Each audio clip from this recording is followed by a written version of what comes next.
Welcome everybody to the Sisu Mouthguards evening show, a brand new part of Roller Derby World Cup 2025, coming to you live right now from Olympiaworld in Innsbruck, Austria. I'm Bob de Quickly and I'm joined by Dork Mistress, and we're here thanks to the wonderful hosts, the Fearless Bruisers of Innsbruck. And what an end of a hot day it has been, Dork. It has been hot all day here today. We appreciate your forbearance and putting up with some of the streaming issues we've had, which have been largely heat related. The equipment doesn't like the heat very much, nor do the skaters or officials. And it's not just been hot in the venue. The action has been super hot as well. We said that today the evening show was going to be about what did you miss? And you missed a ton. How about some headlines? Headlines. Of 24 games today, 5 of those games had been between teams who had played against each other before. So that's 19 who haven't at all ever played each other games. Including all of our brand new teams appearing at the World Cup for the very first time. And we had a proposal on track 2 at the end of Australia versus Salam. And thankfully, they said yes. Thankfully, they said yes. I'm not sure if we caught that on the coverage, but we're looking for some footage of it. And Misty Maven for England Roller Derby managed to sustain 100% lead jammer percentage throughout an entire game. Yeah, that's worth talking about, and we'll be having a look at that in some of our highlight packages that we're working on at the moment. Gaz from New Zealand lost a truck mid-jam after receiving a star pass, carried on with the jam and still managed to pick up 4 points, truckless. Yeah. USA Roller Derby did not have the biggest winning percentage in the game today, and we'll get into that a bit later.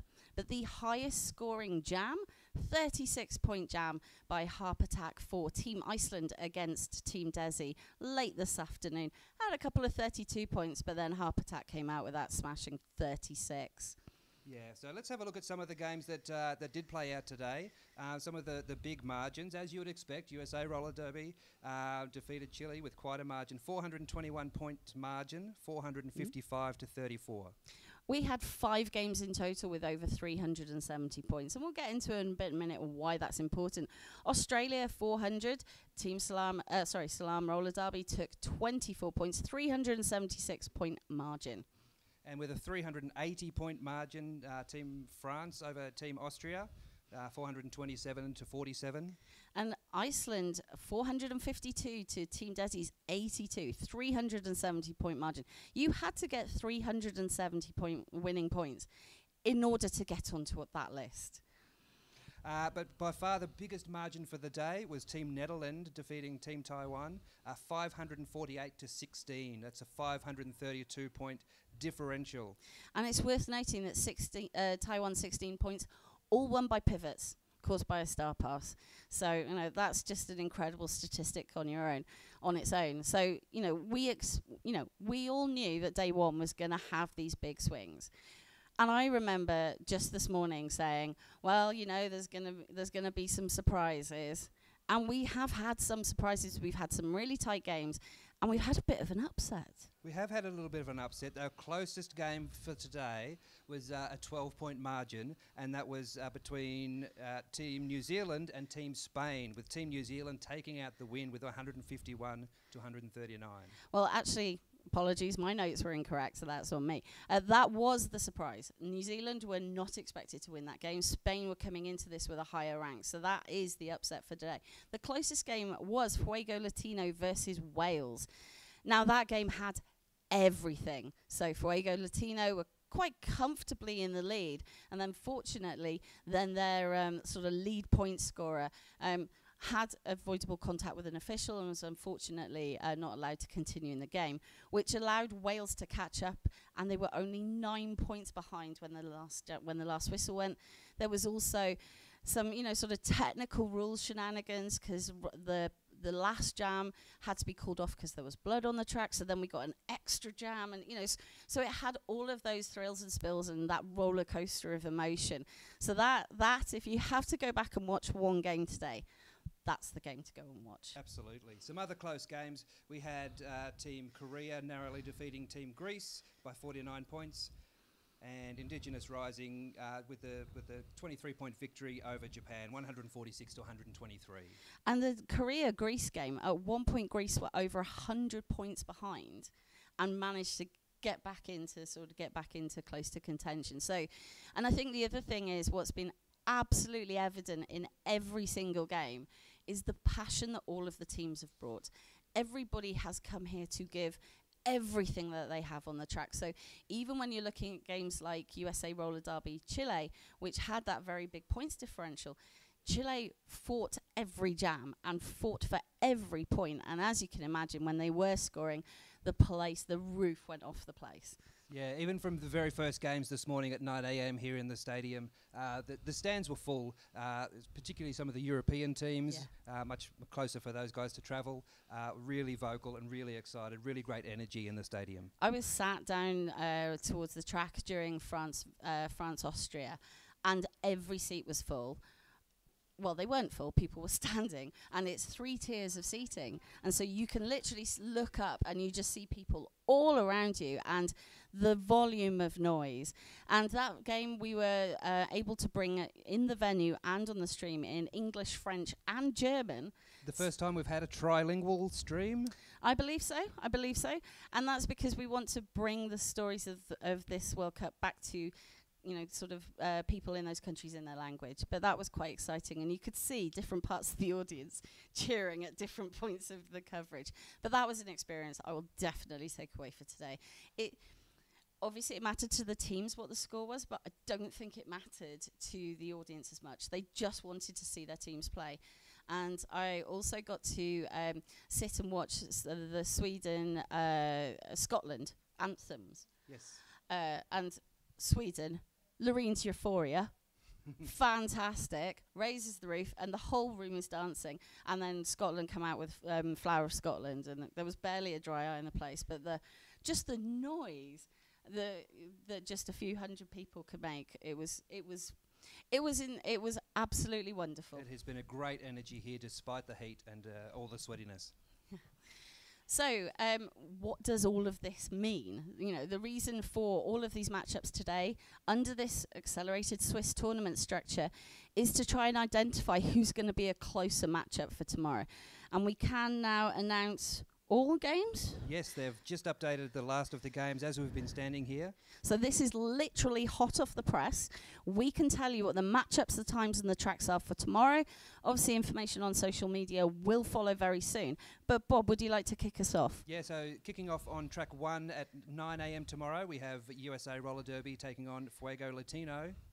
And then on track 2 at 9:30, it is Australia versus New Zealand. Track 3 at 9 a.m, Chile versus Colombia. Track 4 at 9:30, Spain versus Wales. Track 5 at 9 a.m. is Ireland versus Mexico. Green on green. I want to see that. Then back at 11 o'clock on track 1, it is Canada versus Black Diaspora. That's going to be one to watch. I'm looking forward to that game. Ooh, I've got shivers, even in this heat. This middle slot of tomorrow morning is looking like a really fun time for me. Track 2, 11:30, England versus Belgium. And then at 11 a.m. on track 3, it is Salam versus Germany. Track 4, Jewish Roller Derby versus Denmark. And 11 o'clock on track 5, it is Scotland-Austria. That's going to be the 2 loudest supporters in the same room. I'm bringing ear defenders, not earplugs. I don't know. I think France versus Finland on track 1 at 1 o'clock is going to be pretty noisy. And then at 1:30 on track 2, it is Argentina versus Sweden. And that's all of our upper half draws. We move now to the lower half of the tournament draw. So on track 3 at 1 o'clock, Philippines versus Korea.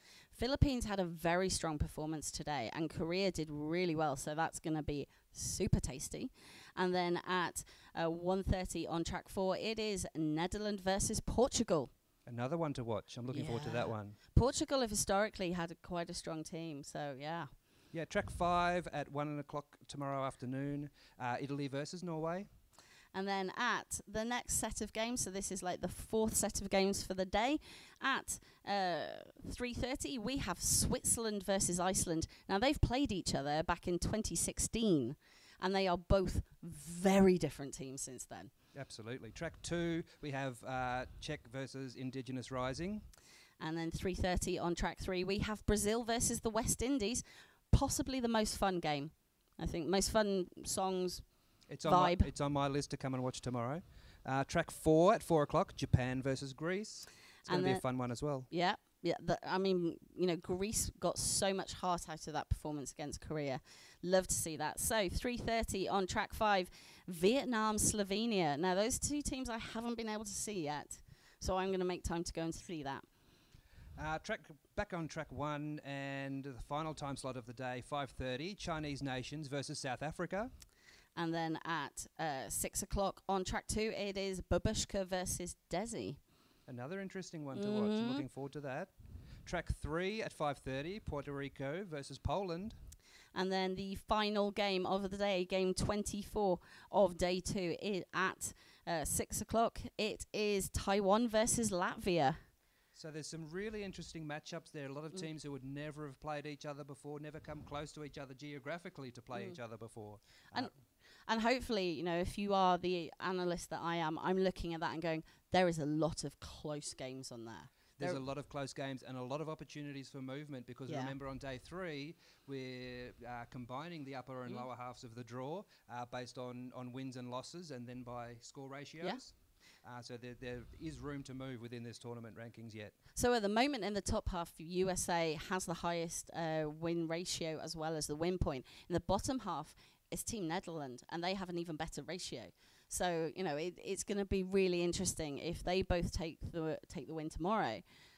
How does that differential affect them? Because Netherlands could go up into that sort of top final day 3 with 2 strong wins. Absolutely.